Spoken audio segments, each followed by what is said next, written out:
Ah zut, va y avoir quelques secondes de vidéo pour une troisième vidéo pour quelques secondes juste. C'est pénible, j'aime pas ça. Bref, mais bon, c'est de ma faute, hein. J'arrive pas à faire plus court, hein. Tant pis, on fera un 3. Oui, donc je disais, ouais, ça t'ouvre des portes, t'es plus, t'es plus seul. En fait, la véritable solitude, c'est d'être coupé de soi-même. La véritable solitude, c'est ça la solitude. Enfin, je sais pas si on peut appeler ça solitude finalement. Mais la solitude, pour moi, c'est quelque chose qui a à voir avec la nuit. Et je crois que c'est quelque chose qui s'apprend. Apprendre à s'ennuyer et à l'accepter, à s'ennuyer, à accepter d'être en connexion avec soi-même. Alors bien sûr, je dis pas qu'il faut tout le temps être en déconnexion avec l'extérieur parce on vit quand même à l'extérieur. Et donc être seul, ça veut pas dire ne pas être en connexion avec les autres.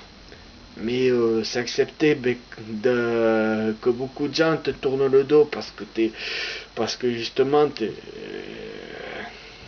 tellement franc du collier que tu préfères dire les choses, enfin je sais pas si on peut dire si plus ou moins, mais tu préfères dire les choses de façon plus claire, quoi. Et si certaines personnes doivent se détourner de toi à cause de ça, et si ça doit faire du mal, moi je crois pas que ça fait du mal. Je pense que ça fait du bien quelque part. C'est une information, en fait, c'est comme quand t'as mal, quand tu te cognes, c'est parce que il y a un danger. Enfin, un danger. Il y a quelque chose qui te met plus ou moins en danger. Ça provoque quelque chose dans ta chair et ça t'avertit, quoi. Par exemple, tu parles avec quelqu'un, puis tu mets la main à côté de quelque chose qui chauffe. Au bout d'un moment, ça va brûler la peau et puis c'est pas bon. Et puis ça risque de s'infecter. C'est une agression du corps.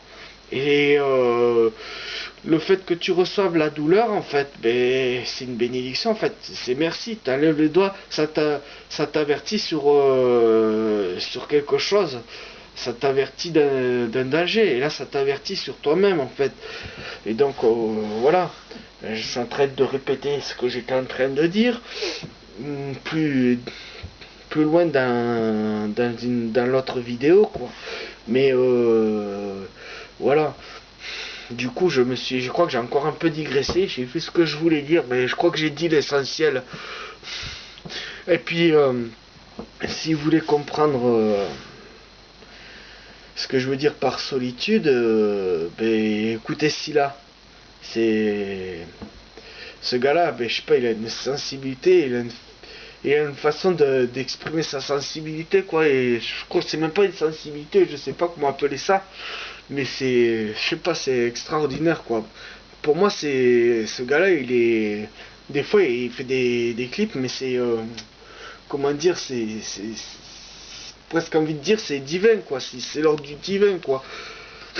Je suis agnostique, mais voilà, quoi. C'est ce que je ressens quand j'écoute, quoi. Il y a quelque chose de, c'est pas, moi, c'est un truc qui me dépasse, quoi. C'est incroyable, quoi. Mais voilà, après, je vais peut-être prendre d'autres,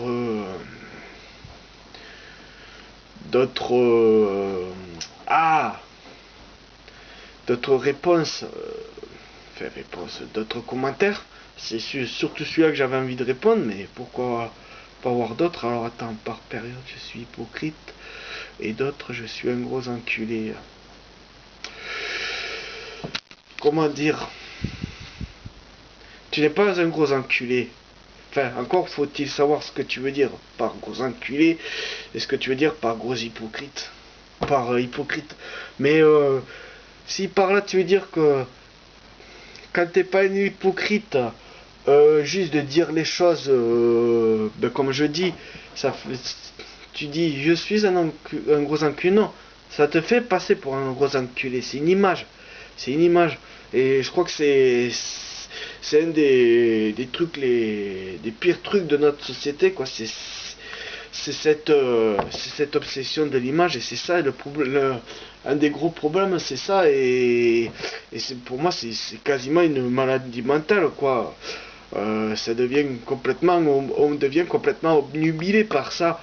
Et j'ai envie de dire, t'es pas un gros enculé, arrête de te comparer à un gros enculé, t'es pas un gros enculé. Après, peut-être que t'as dit ça, comme on dit, avec ironie, hein, pour dire voilà, c'est comme ça qu'on me voit, mais toi, mais c'est pas ce que tu penses de toi, mais voilà, t'es pas un gros enculé, t'es juste quelqu'un qui doit dire les choses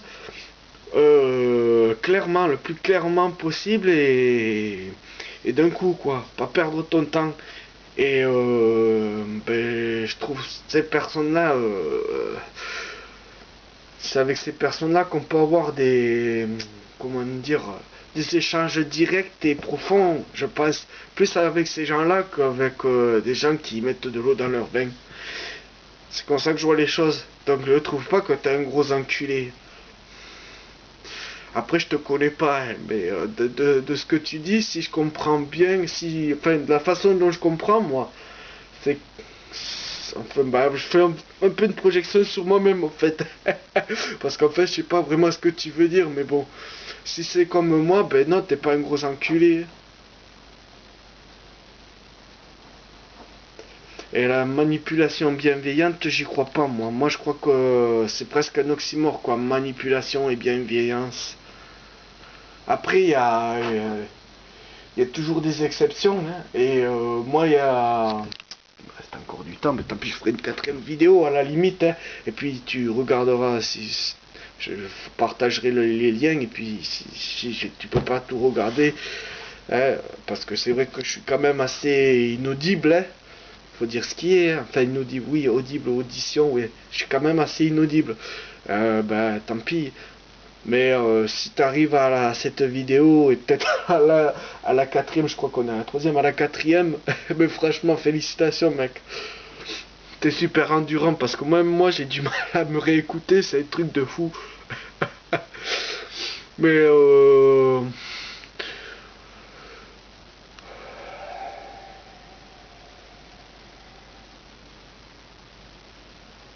et je me suis encore perdu en voulant digresser. Oui, pour moi, manipulation, c'est pas bienveillant. À part, oui, voilà, je voulais venir sur ça.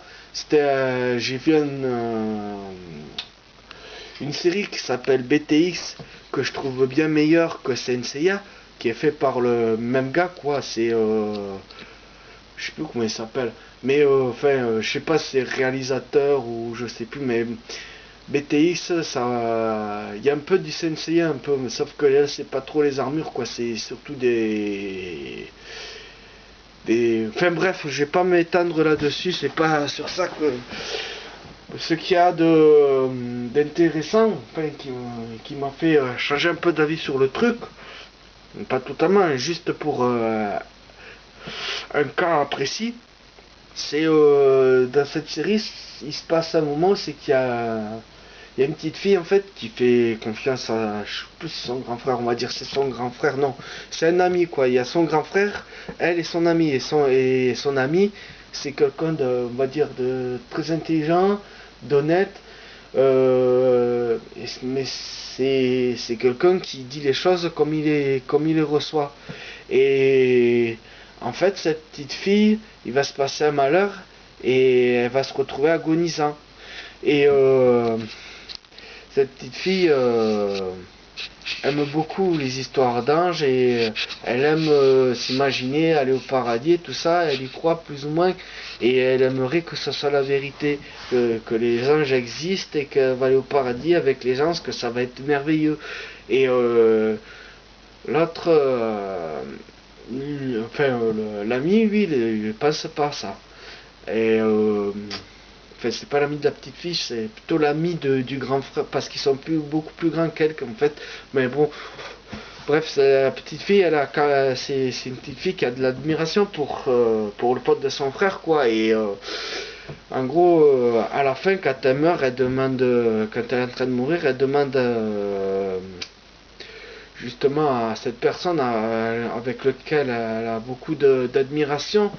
Elle lui demande si, au fond de lui, il croit vraiment que les anges n'existent pas, ou si elles existent. Et là, il répond froidement que non, je crois pas que les anges existent.